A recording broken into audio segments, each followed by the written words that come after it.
विष्णु भगवान की जय। जय श्री कृष्ण। आज है कार्तिक मास की कथा का छठा अध्याय। जिसको सुनने से सब पाप नाश हो जाए, जिसको सुनने से सब पाप नाश हो जाए, मैं बोलूँ कार्तिक मास का छठा अध्याय। तो इस अध्याय में नारद जी बोलते हैं, जब 2 घड़ी रात बाकी रहे तब तुलसी की मृतिका, वस्त्र और कलश लेकर जलाशय पर जाए। कार्तिक में जहाँ कहीं भी प्रत्येक जलाशय के जल में स्नान करना चाहिए।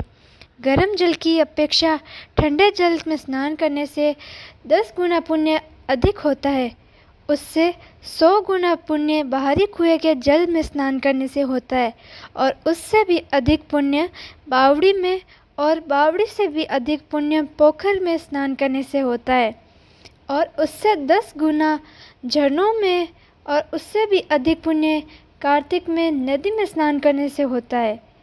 उससे भी 10 गुना पुण्य वहाँ होता है जहाँ 2 नदियों का संगम हो, और यदि कहीं 3 नदियों का संगम हो जाए तब तो पुण्य की कोई सीमा ही नहीं। स्नान करने से पहले भगवान का ध्यान करके स्नानार्थ संकल्प करना चाहिए। फिर तीर्थ में उपस्थित देवताओं को क्रमशः अर्घ्य, आचमनीय आदि देना चाहिए। अर्थ का मंत्र यह है, हे कमलनाथ आपको नमस्कार, हे जलाशय भगवान आपको प्रणाम है, हे ऋषिकेश आपको नमस्कार है। मेरे दिए हुए अर्घ्य को आप ग्रहण करें। वैकुंठ, बद्रिकाश्रम तथा प्रयाग जहाँ कहीं विष्णु गए वहाँ उन्होंने 3 प्रकार से अपना पांव रखा था। वहाँ पर ऋषि, वेद यज्ञों सहित सभी देवता मेरी रक्षा करते रहे। हे जनार्दन, हे देवेश, आपको प्रसन्न करने हेतु मैं कार्तिक मास में विधि विधान से ब्रह्म मुहूर्त में उठकर स्नान करता हूँ। आपकी कृपा से मेरे सभी पापों का नाश हो जावे। हे प्रभु, कार्तिक मास में व्रत तथा विधि पूर्वक स्नान करने वाला मैं अर्घ्य देता हूँ। आप राधा सहित ग्रहण करें हे कृष्ण। हे बलशाली राक्षसों का श्रृंगार करने वाले भगवान, हे पापों का नाश करने वाले भगवान, कार्तिक मास में प्रतिदिन दिए हुए मेरे इस अर्घ्य द्वारा कार्तिक स्नान का व्रत करने वाला फल मुझे प्राप्त होवे। उसके बाद भगवान विष्णु, भगवान शिव तथा भगवान सूर्य का ध्यान करके जल में प्रवेश कर नाभि के बराबर जल में खड़े हो तथा विधि पूर्वक स्नान करना चाहिए। गृहस्थी को तिल और आंवले का चूर्ण लगाकर तथा विधवा स्त्री व यति को तुलसी की जड़ की मिट्टी लगाकर स्नान करना चाहिए। अमावस्या, सप्तमी, नवमी, द्वितीया, त्रयोदशी, दशमी आदि तिथियों को आंवला तथा तिल से स्नान नहीं करना चाहिए। स्नान करने हेतु मैं जो बोलूँगी उन शब्दों का उच्चारण करना चाहिए। जिस भक्तिभाव से भगवान ने देवताओं के कार्य के लिए 3 प्रकार के रूप धारण किए थे, वही पापों का नाश करने वाले भगवान विष्णु अपनी कृपा से मुझे पवित्र बनावे।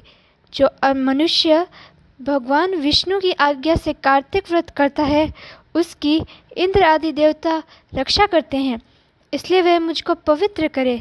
रहस्यों, बीजों तथा यज्ञों सहित वेदों के मंत्र कश्यप आदि ऋषि, इंद्र आदि देवता मुझे पवित्र करे। अदिति आदि सभी नारियां, सिद्ध, यज्ञ, सर्प और औषधियाँ, वे तीनों लोकों के पहाड़ मुझे पवित्र करें। इस प्रकार कहकर स्नान करने के बाद मनुष्य को हाथ में पवित्र धारण करके देवता, ऋषि, मनुष्यों तथा पितरों का विधि पूर्वक तर्पण करना चाहिए। और तर्पण करते वक्त तर्पण में जितने तिल रहते हैं उतने वर्ष पर्यंत ही व्रती के पितृगण स्वर्ग में वास करते हैं। उसके बाद व्रती को जल से निकलकर शुद्ध वस्त्र धारण करने चाहिए।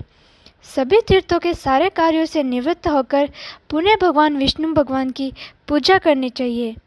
सभी तीर्थों के सारे देवताओं का स्मरण करके भक्ति पूर्वक सावधान होकर चंदन, फूल और फलों के साथ विष्णु भगवान को फिर से अर्घ्य देना चाहिए और उनको स्मरण करना चाहिए।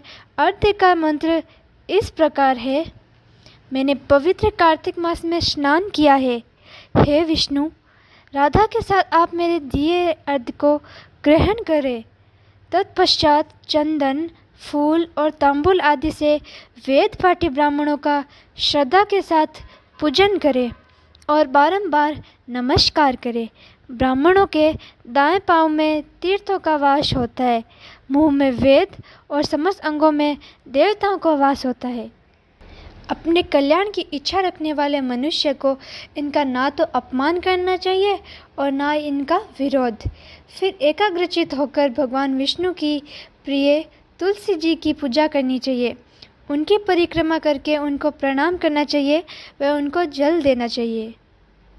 हे देवी तुलसी, देवताओं ने ही प्राचीन काल से तुम्हारा निर्माण किया है और ऋषियों ने तुम्हारी पूजा की है। हे विष्णु प्रिया तुलसी, आपको नमस्कार है। आप मेरे समस्त पापों को नष्ट करो। इस प्रकार जो मनुष्य भक्तिपूर्वक कार्तिक व्रत का अनुष्ठान करते हैं वे संसार के सभी सुखों को प्राप्त करते हैं और अंत में मोक्ष को प्राप्त करते हैं। बोलिए विष्णु भगवान की जय हो।